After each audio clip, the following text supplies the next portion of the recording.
Alo យូសួរបងប្អូនគ្នាបាទលើមកដល់រោងមន់មកយើងបងប្អូនបាទខានមកជិត10ថ្ងៃបងប្អូនអើយបាទឡើយតែសង្គ្រាមណាបាទអញ្ចឹងមានណានេះមើលមិញហើយឆ្កែនេះមកដេកនេះឯងឆ្កែនេះហើយមិនដឹងទៅស៊ីមន់អស់ប្រហែលទេបងប្អូនអើយមើលពងមន់អីហើយមិញខ្ញុំទៅបដូរទឹកឲ្យមិញបងប្អូនបាទមន់ខ្ញុំទាខ្ញុំនេះ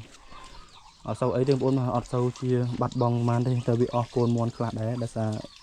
អាចនឹងឆ្កែអីខំអញ្ចឹងបងប្អូនឆ្កែអត់ដែរស៊ីបាទឥឡូវនេះខ្ញុំរៀបចំចាក់កទុកឲ្យវាហើយទឹកនេះប្រហែលកធុងនេះចាក់ពេញអស់បណ្ដោយទៅហើយស្រូវនេះចាក់ចោលមកឲ្យវាស៊ីបណ្ដោយទៅនេះបងប្អូននេះទារបស់ខ្ញុំដូចជាបាត់អាធំអស់ច្រើនហ្នឹងបងប្អូនបាទតែមិនដឹងទៅឆ្កែស៊ីមិនដឹងមិនណាដោយសារយើងអត់បាននៅផ្ទះបាទឥឡូវសល់ប្រហែលនេះឯងមានទូចមានធំមកលាយគ្នាអញ្ចឹងណាបងប្អូនបាទហើយសង្គ្រាមបាទមិនទាន់ចប់ទេបាទមិញខ្ញុំមកដល់យើងស្ងាត់ឥឡូវនេះលឺសលេងច្រើនបងប្អូនបាទសលេងខ្លាំងយើងផ្លោងចេញផ្លោងចូលហ្នឹងឯងបាទគឺនៅតែមានបងប្អូនហើយថ្ងៃនេះថ្ងៃទី22បងប្អូនបាទអញ្ចឹងសង្គ្រាមប្រហែលជា15ថ្ងៃហើយបាទរយៈពេល15ថ្ងៃបាទអញ្ចឹងយូរដែរហើយមិនដឹងថាចប់ថ្ងៃណាទេបងប្អូនបាទអញ្ចឹងត្រៀមប្រុងប្រយ័ត្នបងប្អូនបងប្អូនហើយបាទអញ្ចឹងខាងបងប្អូនអ្នកមើលវីដេអូរបស់ខ្ញុំបាទឃើញខ្ញុំបាត់វីដេអូមួយរយៈមិនបាច់ឆ្ងល់ទេបងប្អូនបាទគឺឡាយតែរត់សង្គ្រាមបាទហើយដោយសារខ្ញុំជាពេទ្យទៀតបាទគឺយើងមិនអាចរត់ទៅណាបានទេបាទគឺយើងរត់ទៅកន្លែងព្យាបាលអ្នកជំងឺណាបាទយើងរត់ទៅកន្លែងព្យាបាលអ្នកជំងឺកន្លែងជនភៀសសឹកបាទប៉ុន្តែយើងមិនអាចរត់ចោលការងារបានទេបាទថ្ងៃនេះយើងឆ្លៀតមកយកអាវ៉ាន់តែពិតទៅគោលបំណងមកយកអាវ៉ាន់ទេបាទគឺមកយកទៅឯកសារអីផ្សេងណាដើម្បីបិទរបាយការណ៍បិទអីយើងចុងខែហើយបាទអញ្ចឹងក៏មកឆ្លៀតមកដាក់បាយមន់បាយទាយើងតិចហើយមិនទៅដាក់បាយទេបាទគឺដាក់ស្រូវហ្នឹងឯងបាទស្រូវនឹងទឹកបាទសារទាខ្ញុំវាពិបាកអញ្ចឹងរឿងទឹកអញ្ចឹងថ្ងៃនេះគឺខ្ញុំយកចន្ទដេកមករៀងច្រើនបាទ3 4ដាក់ទាំងអស់តែម្ដងបាទដាក់ឲ្យវាស៊ីត្មងណាហើយផឹកនឹងស៊ីនឹងទៅហើយមើលផ្ញើ5ផ្ញើគេទៀតបើសិនជាអ្នកនៅក្បែរហ្នឹងអីយើងផ្ញើគេឲ្យគេជួយដាក់ទឹកឲ្យណាបាទអញ្ចឹងមានតែប៉ុណ្្នឹងឯងបងប្អូនអើយបាទជីវិតនៅតាមជីដែនបាទសង្គ្រាមមិនទាន់ចប់បាទអញ្ចឹងយើងមិនអាចវិលមកស្រុកយើងបានភ្លាមទេបាទអញ្ចឹងមានតែធ្វើបែបហ្នឹងឯងបាទមានតែ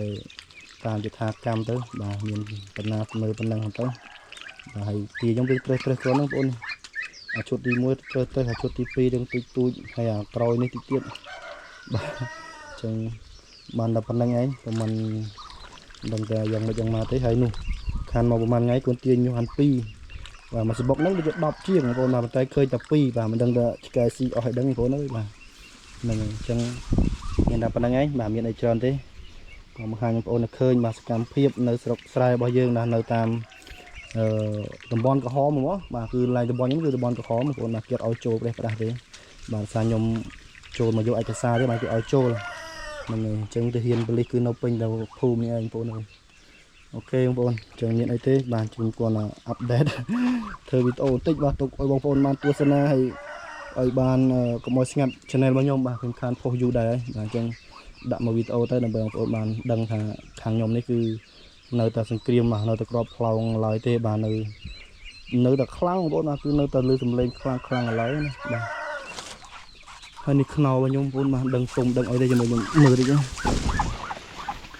ខ្នោនេះប្រហែលផ្លែនេះតន់ទុំទេបងប្អូនអើយនៅតែយ៉ាតន់ទុំទេនៅរឹងគាំងទុំបេះឲ្យធានហូបអត់ទុំទេនឹងបងប្អូនចឹងវីដេអូខ្ញុំមានតែប៉ុណ្្នឹងឯងបាទមានអីច្រើនទេបាទគ្រាន់តែចង់បង្ក្រាបបងប្អូនថាបាត់ខ្ញុំមករយៈសិនបាទសូមផ្អាកផុសវីដេអូសិនបងប្អូនឲ្យបានឡើយតែរវល់សង្គ្រាមបាទសង្គ្រាមរវល់រត់សង្គ្រាមនឹងយើងទៅបាញ់យើងរត់សង្គ្រាមហ្នឹងហើយចឹងមានតែប៉ុណ្្នឹងឯងបងប្អូនច្រើនបាទបាយបាយ